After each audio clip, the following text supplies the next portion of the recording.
اللہ کے نبی صلی اللہ تعالی علیہ وسلم نے فرمایا اللہ ایک ہے، اس کو مان لیا، یہ تصدیق ہے۔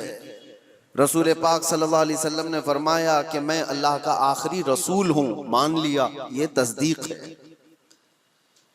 اللہ کے نبی صلی اللہ تعالی علیہ وسلم نے فرمایا اتنے نبی مجھ سے پہلے آئے تھے، ان کے کام یہ تھے، ان کے معجزات یہ تھے، تم نے مان لیا، یہ کیا ہے؟ دل کی تصدیق ہے۔ اس کو کہتے ہیں دل سے ماننا۔ اور دل سے ماننے کے لیے ایک بات اور میں آپ کو بتا دوں کہ دماغ کی ضرورت نہیں ہے کہ جو چیز ہماری سمجھ میں آئے وہی ماننا ہے، اور جو چیز نہ سمجھ میں آئے وہ نہیں ماننا، ایسا نہیں۔ ایمان اس کو نہیں کہتے۔ یعنی اگر تم یہ سوچو کہ جو چیز میرے سامنے مجھے لاجیکلی نہیں لگتی میں اس کو ایکسیپٹ نہیں کرتا، اگر اس طرح کی بات کہتے ہو تو تم دل سے ماننے والے ہو ہی نہیں، تم دماغ سے پڑھنے والے ہو۔ اور ایمان قلب سے تعلق رکھتا ہے۔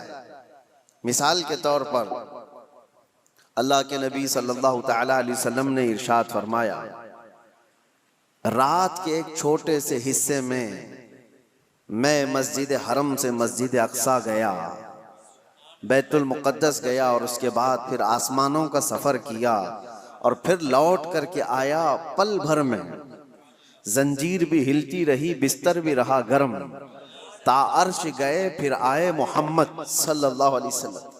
اب کوئی انسان یہ کہے یہ لاجیکلی نہیں سمجھ میں آتا، اتنے شارٹ ٹائم میں یہ سفر کیسے ہو سکتا ہے، تو تم دماغ کی یہاں پر دماغ کے گھوڑے دوڑا رہے ہو۔ لیکن تصدیق کسے کہتے ہیں؟ آؤ میں آپ کو بتاؤں۔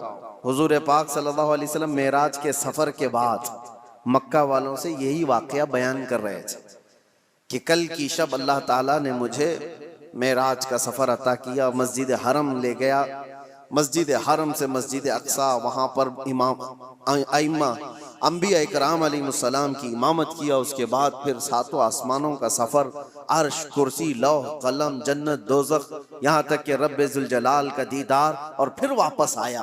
یہ مکہ والوں کو میرے آقا بیان کر رہے تھے۔ اس وقت جس کو جو سوال کرنا تھا انہوں نے سوال کیا کہ اگر آپ بیت المقدس گئے تھے تو بتائیے وہاں کے حالات کیسے ہیں، بیت المقدس کا دروازہ کیسا ہے، کھڑکیاں کیسی، محراب کیسے۔ نبی پاک صلی اللہ علیہ وسلم سب کی چیزیں بتا رہے تھے۔ تو ایک ہوا یہ سوالات کر کے علم کو بڑھانا، اور ایک ہے بغیر کچھ پوچھے کہنا ہاں آپ صحیح کہہ رہے ہیں۔ دو چیزیں ہیں۔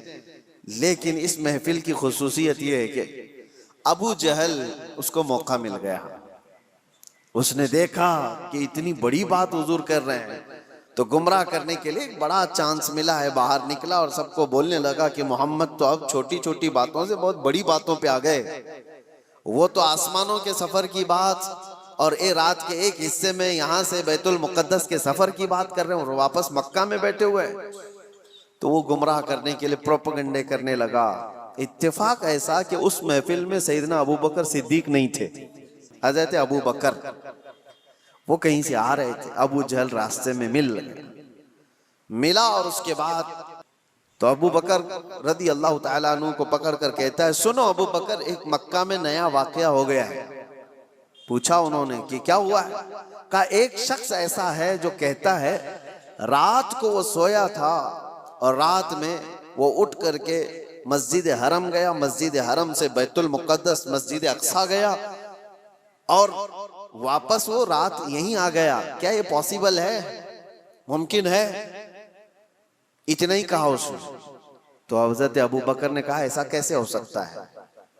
بات تو ہے، ایسا کیسے ہو سکتا ہے کہ رات کے ایک چھوٹے سے حصے میں کوئی مسجد حرم سے مسجد اقصی گیا ہو اور پھر واپس آ گیا ہو؟ ایسا کیسے ہو سکتا ہے؟ تو ٹھٹا مار کر کے ہنسنے لگا کہ میرا نشانہ صحیح لگا ہے۔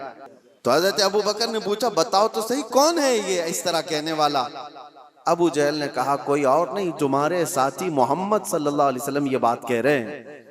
تو حضرت ابو بکر کو جلال آیا اور کہا کہ سن، انہوں نے تو مسجد حرم سے مسجد اقصی تک جا کر آنے کی بات کی ہے، اگر وہ وہاں سے آسمانوں کی بھی بات کریں گے تو میں مان لوں گا۔ اگر انہوں نے کہا ہے تو وہ جھوٹ نہیں ہو سکتا۔ یہ ہے تصدیق، یہ ہے تصدیق۔ اور حضرت ابو بکر رضی اللہ تعالیٰ عنہ اس وقت تک ابو بکر ہی تھے۔ جیسے ہی یہ واقعہ ہوا اور محفل رسول میں تشریف لائے تو نبی پاک صلی اللہ تعالیٰ علیہ وسلم نے آپ کو صدیق کہہ کر کے پکارا تھا، اور نبی پاک صلی اللہ تعالیٰ علیہ وسلم کی ہر بات کو من و عن ماننے والے حضرت ابوبکر صدیق، ایمان اس کو کہتے ہیں میرے عزیزو۔ ایمان ایک بہت پاورفل اندر کی انرجی ہے، جس میں ڈگمگ تھوڑا سا بھی ہو تو آدمی کشمکش میں مبتلا ہو جاتا ہے، شک و شبہ میں مبتلا ہو جاتا ہے۔ ایمان ایک بہت پاورفل چیز ہے۔ حضرت ابوبکر صدیق رضی اللہ تعالیٰ عنہ کی ذات سے ہمیں یہ چیز ملتی ہے، یقین ہو تو ایسا ہو۔ اور دوسری ایک اور مثال میں آپ کو دیتا ہوں، بڑے بڑے لوگ جہاں پر کشمکش میں آ جاتے ہیں کہ کیا کرنا چاہیے کیا نہیں ہونا چاہیے، حضرت ابوبکر صدیق رضی اللہ تعالیٰ عنہ کا ایمان تو دیکھیں۔ حضور پاک صلی اللہ تعالیٰ علیہ وسلم کی وفات کے بعد حضرت ابوبکر نے ایسا محاذ چھیڑ دیا تھا کہ ایک طرف اسامہ بن زید جو 19 سال کے جوان تھے، رسول اللہ صلی اللہ علیہ وسلم نے اپنی حیات کے آخری دنوں میں ان کو لشکر دے کر بھیجا تھا۔ ابھی وہ لشکر مدینے سے زیادہ دور نہیں گیا تھا کہ میرے آقا کی وفات ہو گئی۔ 10,000 صحابہ کا لشکر، اور وہ واپس آئے مدینے میں حضور کی وفات کی غم کی خبر سن کر۔ یہ بات حضور کی وفات ہوتے ہی چند دنوں کے بعد ایک فتنہ اور پھیل گیا کہ ایک دوسرا شخص مسیلمہ کذاب، اس نے اپنے نبی ہونے کا دعویٰ کر دیا۔ حضور کی وفات کے بعد اس نے نبوت کا دعویٰ کر دیا اور اس نے اپنی ایک جماعت بنا لی۔ دوسرا فتنہ، ایک اسود عنسی نام کا شخص، اس نے بھی نبوت کا دعویٰ کر دیا۔ ایک اور فتنہ اٹھا، جو لوگ زکوٰۃ دیتے تھے انہوں نے زکوٰۃ سے انکار کر دیا کہ ہم زکوٰۃ آج سے نہیں دیں گے، کہ وہ رسول اللہ کی حیات میں دیتے تھے۔ تو یہ ایک ساتھ اتنے فتنے کھڑے ہو گئے اچانک، اور حضرت ابوبکر صدیق زمام خلافت کو سنبھالے ہوئے۔ تو آپ نے اسامہ بن زید سے کہا جو رسول اللہ نے تمہیں جہاں بھیجا ہے نکل جاؤ لشکر دے کر، جو صحابہ۔ تو حضرت عمر نے کہا روک کر کے کہ ابھی مدینے میں ضرورت ہے، اتنے فتنے ہیں، آپ اس لشکر کو روک لیجئے، اتنے 10 صحابہ سب چلے جائیں گے جنگ میں، کیا ہوگا؟ حضرت ابوبکر نے کہا قسم رب ذوالجلال کی، جس فیصلے کو میرے رسول نے نافذ کیا، میں ابوبکر ہوتا کون ہوں اس کو واپس لینے والا۔ ان کو سوار کیا اور پورے لشکر کو روانہ کیا۔ پھر پوچھا حضرت عمر نے باقی ان لوگوں کا کیا ہوگا؟ یہ مسیلمہ کذاب ہے، اسود عنسی ہے، یہ منکرین زکوٰۃ ہیں، ان کا کیا ہوگا؟ حضرت ابوبکر نے کہا مدینے کے جتنے لوگ ہیں سب جمع ہو۔ چھوٹی سی ایک فوج مسیلمہ کذاب کے خلاف بھی، اسود عنسی کے خلاف بھی بھیجا، اور اس کے بعد پھر زکوٰۃ کے منکرین ان کے پاس بھی تقاضا کرنے کے لیے۔ تو حضرت عمر نے کہا ایک ساتھ اتنے سارے محاذات پر کیسے آپ لڑو گے؟ تو حضرت ابوبکر صدیق اس وقت کیا کہتے ہیں سنو۔ آپ نے کہا اے عمر، اسلام لانے سے پہلے جو تمہارے اندر جلال تھا وہ کہاں چلا گیا؟ جو جوانی کے جوہر تھے تمہارے وہ کہاں چلے گئے؟ یہ کیسی بات کر رہے ہو؟ اللہ کی قسم مدینے والوں کے چھیتڑے اڑ جائیں تب بھی میں خاموش نہیں بیٹھوں گا، کیونکہ میرے رسول کے دین کا مسئلہ ہے۔ اور سب کو نافذ کیا، اور اللہ نے ہر جگہ فتح مبین عطا فرمائے۔ میں کہنا یہ چاہتا ہوں کہ جب تمہارے سامنے رسول اللہ کی حدیث آ جائے کہ میرے آقا نے یہ فرمایا، اپنی خواہشات چھوڑ دو، اپنی جو بھی ایکسپیکٹیشن ہے اس کو ختم کر دو۔ نہیں، میرے آقا نے فرمایا، ختم ہے بات۔ ایمان اسی کو کہتے ہیں۔ میں بتا رہا تھا سیدنا ابوبکر صدیق کے بارے میں۔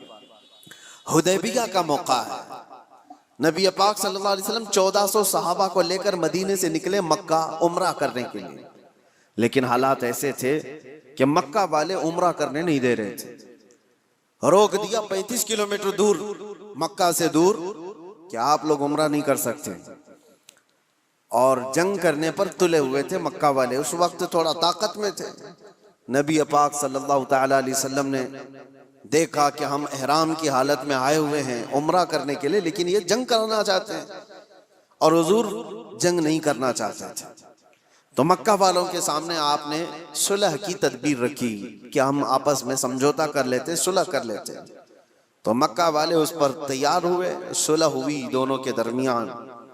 سنیے، بظاہر ایسا لگتا تھا کہ حضور صلی اللہ تعالی علیہ وسلم مسلمانوں کی جانب سے دب کر کے صلح کی گئی ہے، ظاہراً ایسا لگتا تھا، کیونکہ مکہ والے اپنی ساری شرطیں رکھے ہوئے تھے اس میں کہ اگر ہمارا کوئی آدمی مدینے چلا گیا بھاگ کر تو آپ کو اسے واپس کرنا پڑے گا، اور اگر آپ کا کوئی آدمی ہمارے پاس آیا تو ہم واپس نہیں کریں گے۔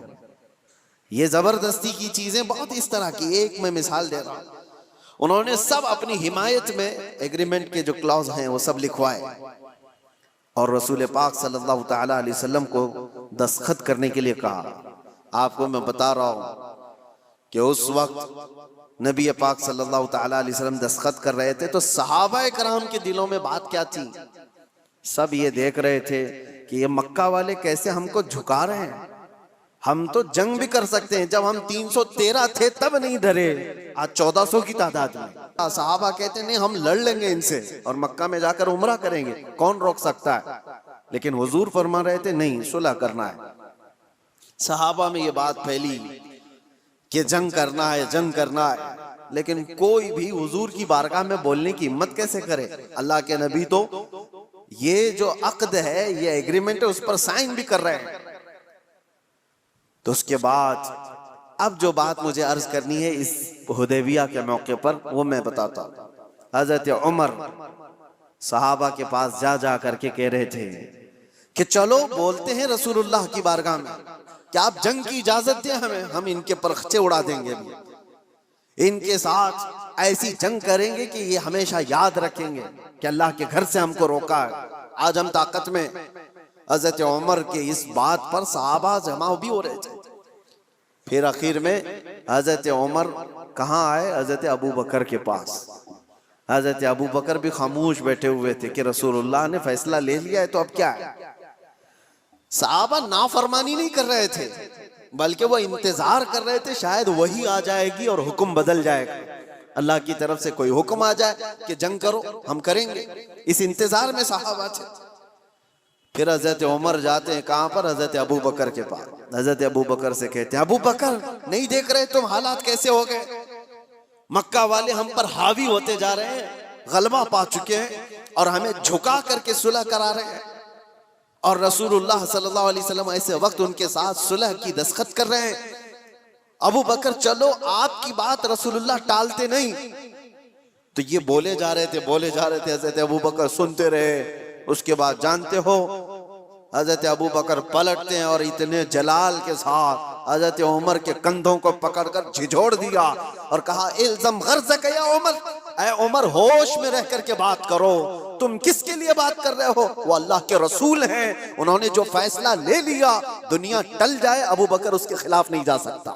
کیا عمر جو رسول اللہ فیصلہ لے رہے ہیں وہ اللہ کے نبی ہیں، آگے کا دیکھ کر کے فیصلہ لے رہے ہیں، اس کے خلاف نہیں جا سکتے؟ حضرت عمر کہتے ہیں اس وقت میں جوش میں یہ سب چیزیں کر رہا تھا، لیکن ابو بکر کی شکل دیکھ کر کے پھر مجھے اندازہ ہو گیا ایمان کسے کہتے ہیں۔ نبی پاک صلی اللہ تعالی علیہ وسلم نے جو فرما دیا اس کے بعد پھر ٹس سے مس نہ ہونا یہ ایمان کی علامت ہے۔ حضرت عمر توبہ کر گئے، پیچھے ہٹ گئے۔ ایسا نہیں ہے کہ جا کر کے پھر صحابہ کو انہوں نے جمع کیا اور حضرت ابو بکر کی بھی بات ٹال دی، نہیں، انہیں احساس ہوا کہ حضرت ابو بکر نے اس دن جو فیصلہ لیا ہے وہ رسول اللہ کی بات پر لیا، اور پھر دیکھا بھی سارے صحابہ نے، صلح تو ہوئی تھی، 1 سال یہ ایگریمنٹ مکہ والے چلا نہیں سکے۔ دوسرے سال میرے آقا صلی اللہ تعالی علیہ وسلم 10,000 صحابہ کو لے کر مکہ تشریف لائے تھے اور بغیر جنگ و جدال اور قتل و قتال کے مکہ فتح ہو چکا تھا۔ تو حضرت ابو بکر صدیق کا وہ ایمان تھا کہ نبی پاک صلی اللہ تعالی علیہ وسلم کے فرمان کے بعد پھر کوئی چیز نہیں۔ آج کیا ہمارے اندر ایمان کا وہ حصہ ہے؟ کیا ہم ویسی تصدیق کرتے ہیں کہ حضور نے جو فرما دیا وہ حق ہے؟ لوگ آج سائنس سے کمپیئر کر کے دیکھنا چاہتے ہیں، ہاں سائنس آ گیا ہے تو اب ایک نئی چیز یہ بھی چل پڑی ہے نا کہ ہر چیز کو سائنس سے دیکھا جائے۔ سائنس یہ کہہ رہا ہے تو میرے نبی نے 1400 سال پہلے کیا، ارے ہمارے نبی کے فرمان کو صحیح کرنے کے لیے سائنس جیسی 1000 چیزیں آئیں، اس کی کوئی حاجت نہیں۔ سائنس کی تھیوریاں ہر نئے سال میں بدلتی رہتی ہیں۔ ڈاروین نے پہلے کیا کہا تھا؟ انسان بندروں کی اولاد ہے، بندروں سے یہ ارتقاء یعنی ڈیولپ ہوتے ہوتے پھر انسان بن گیا. اس کے بعد اس نظریے کو، اس فارمولے کو رد کر دیا گیا 100 سال بعد. اس کے بعد پھر کئی سائنٹسٹ ایسے آئے جنہوں نے ایک تھیوری پیش کی، اس کو بعد میں چل کر کے ختم کر دیا گیا. اس کے خلاف دوسرے سائنسدان کی تھیوری قبول کر لی گئی. یہ تو سائنس میں چلتا رہے گا. تم سامنے دیکھ رہے ہو کہ سائنس کی تھیوری یہ ہے، انہوں نے یہ چیز پیش کی ہے، اور ایک طرف فرمان مصطفیٰ نبی کونین صلی اللہ تعالی علیہ وسلم ہے. تو اے نوجوانوں بتاؤ ایمان کسے کہتے ہیں؟ حضور پاک کی بات کو آنکھ بند کر تسلیم کر لینا، یہ اس یقین کا نام ایمان ہے. یہ ایمان ہے. آپ کو پتا ہے یہ ترقیاں تو بہت بعد میں ہوتی آئیں، تو صحابہ کیسے ایمان لائے؟ قرآن میں ایک آیت ہے، اللہ تعالیٰ فرماتا ہے اذا اخرج یدہ لم یکد یراہ. یہ 18ویں پارے سورہ نور کی آیت ہے، ظلمات بعضها فوق بعض. یعنی ایک علاقہ، ایک جگہ ایسی ہے اندھیریوں پہ اندھیریاں، اندھیریوں پہ اندھیریاں، سورج کی ایک کرن بھی وہاں پر نہیں ہوتی. اگر کوئی آدمی ہاتھ بھی نکالے تو ہاتھ بھی نہیں دیکھ سکتا. لیکن 18ویں صدی کے بعد ایک ایسا شخص جس نے اوشین کا، سمندر کا سفر کیا، اس نے سمندروں کے بیچ میں ایک جگہ ایسی پائی جہاں پر بہت گھٹا ٹوپ اندھیری، اتنا اندھیرا ہے کہ ہاتھ بھی نہیں دکھتا. اس نے اپنے سفر کے بعد آ کر یہ واقعہ بیان کیا، میں نے دنیا میں ایک ایسی جگہ دیکھی جہاں مکمل طور پر اندھیرا ہے، ایسا اندھیرا کہ وہاں کوئی شے کی اجالا بالکل بھی نہیں ہے. تو اس کو کسی عالم نے کہا یہ تو قرآن میں اللہ کے نبی صلی اللہ تعالیٰ علیہ وسلم نے جو آیت پڑھی ہے، اللہ کا حکم بیان کیا ہے، یہ موجود ہے. اس سائنٹسٹ نے پوچھا اچھا یہ تو 18ویں صدی کی ترقیاتی زمانے میں نے یہ انکشاف کیا ہے، ایکسپلور کیا ہے، یہ بات پہلے سے کیسے آ سکتی ہے؟ اس نے پوچھا ہو سکتا ہے محمد صلی اللہ تعالیٰ علیہ وسلم سمندروں کا زیادہ سفر کرتے ہوں گے، کبھی اس سفر کے دوران انہوں نے بھی دیکھ لیا ہوگا آج سے 1400 سال پہلے، اور انہوں نے بیان کر دیا ہوگا قرآن میں. تو حیرت کی بات ہے میرے عزیزوں، مفسرین نے اس سے بتایا کہ تعجب کی بات یہ ہے میرے عزیز، میرے نبی صلی اللہ تعالیٰ علیہ وسلم کی عمر مبارک 63 سال کی تھی ظاہری، اور پورے 63 سال کی ظاہری عمر میں ایک بار بھی حضور سمندر کے پاس نہیں گئے. سفر تو دور کی بات ہے، سمندر پر نہیں گئے حضور، اور سمندروں کے بیچوں بیچ موجود چیز کی خبر دے رہے ہیں. اس نے کہا تب پھر ایسی خبر دینے والا یہ انسانی خبر دینے والا نہیں ہے، یہ تو پھر اسی کی خبر ہوگی جس نے یہ پیدا کیا، یہ خالق کائنات کی خبر ہے. عزیزان گرامی، میں یہ باتیں اس لیے عرض کر رہا ہوں کہ ایمان صحابہ کرام کا ایسا تھا کہ اللہ کے نبی صلی اللہ تعالیٰ علیہ وسلم نے فرما دیا، مان لیا کہ ہاں. حضور نے فرمایا سب سے پہلے روئے زمین پر آنے والے کون؟ آدم علیہ السلام. دیکھا کسی نے نہیں، سارے نے مان لیا کہ ہاں آدم علیہ السلام آئے تھے. ان کی بیوی حضرت حوا تھی. ان کے بعد انبیاء کا سلسلہ آیا، حضرت شیس علیہ السلام، حضرت نوح علیہ السلام، حضرت ادریس علیہ السلام، حضرت ابراہیم، حضرت اسماعیل، حتیٰ کہ پچھلے زمانے کے بہت پیچیدہ مسئلے تھے جو لا ینحل جس کو کہتے ہیں، مطلب حل نہیں ہونے والے. 550 سال تک یہودی اور عیسائی جنگ کرتے تھے. کس بات پہ پتہ ہے؟ عیسیٰ علیہ السلام کو یہودیوں نے سولی پر چڑھا دیا. یہ آج بھی مشہور ہے کہ وہ سولی پر چڑھ گئے. سنیے عیسیٰ علیہ السلام کے متعلق، عیسیٰ علیہ السلام کو قتل کرنے کا ناپاک ارادہ بنا کر یہودیوں نے ایک ٹیم تیار کی، اور جس دن وہ اپنے گھر پر موجود تھے اس وقت سارے لوگوں نے گھر کا گھیراؤ کیا اور ایک شخص کو اندر بھیجا کہ جا کے دیکھ کر کیا ہو عیسیٰ ابن مریم ہے یا نہیں. تو عیسیٰ ابن مریم کو دیکھنے کے لیے ایک یہودی اندر آیا.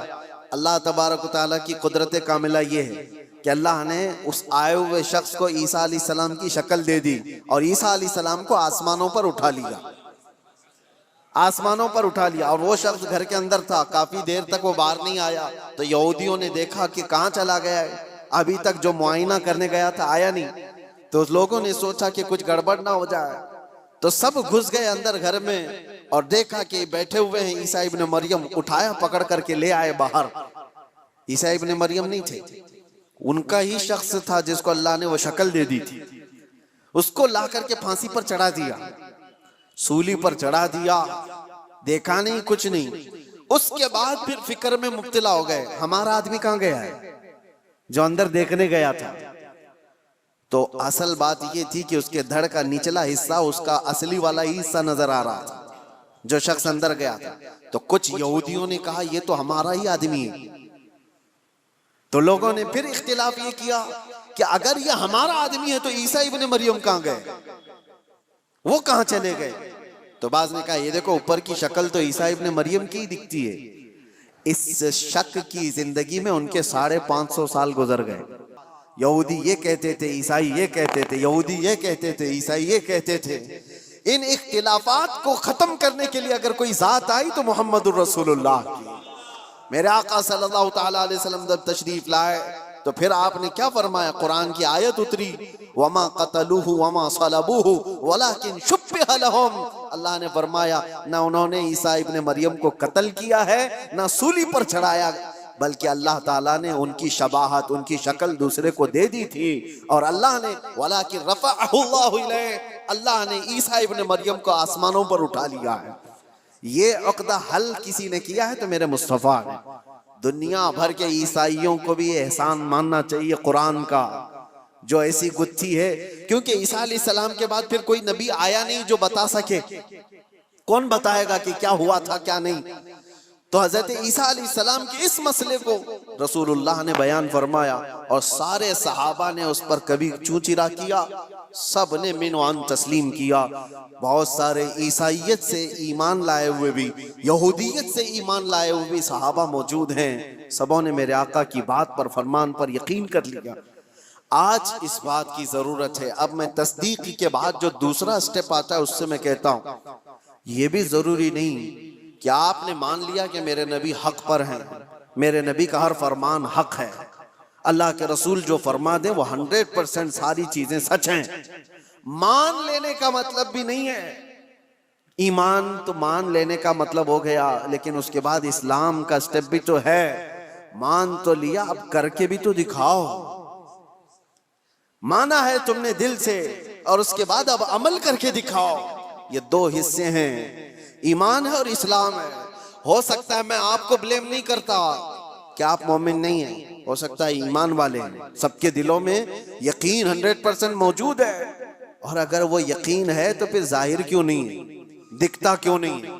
کچھ وہ ہیں جن کا اسلام دکھتا بہت ہے، کوئی نماز چھوڑتے نہیں، کوئی نماز ان کی نہیں چھوٹتی ہے، تہجد بھی پڑھتے ہیں، سب کچھ کرتے ہیں، دکھ تو بہت رہا ہے، لیکن دل کی بات اگر دیکھی جائے تو حضور کی محبت ہی نہیں ہے.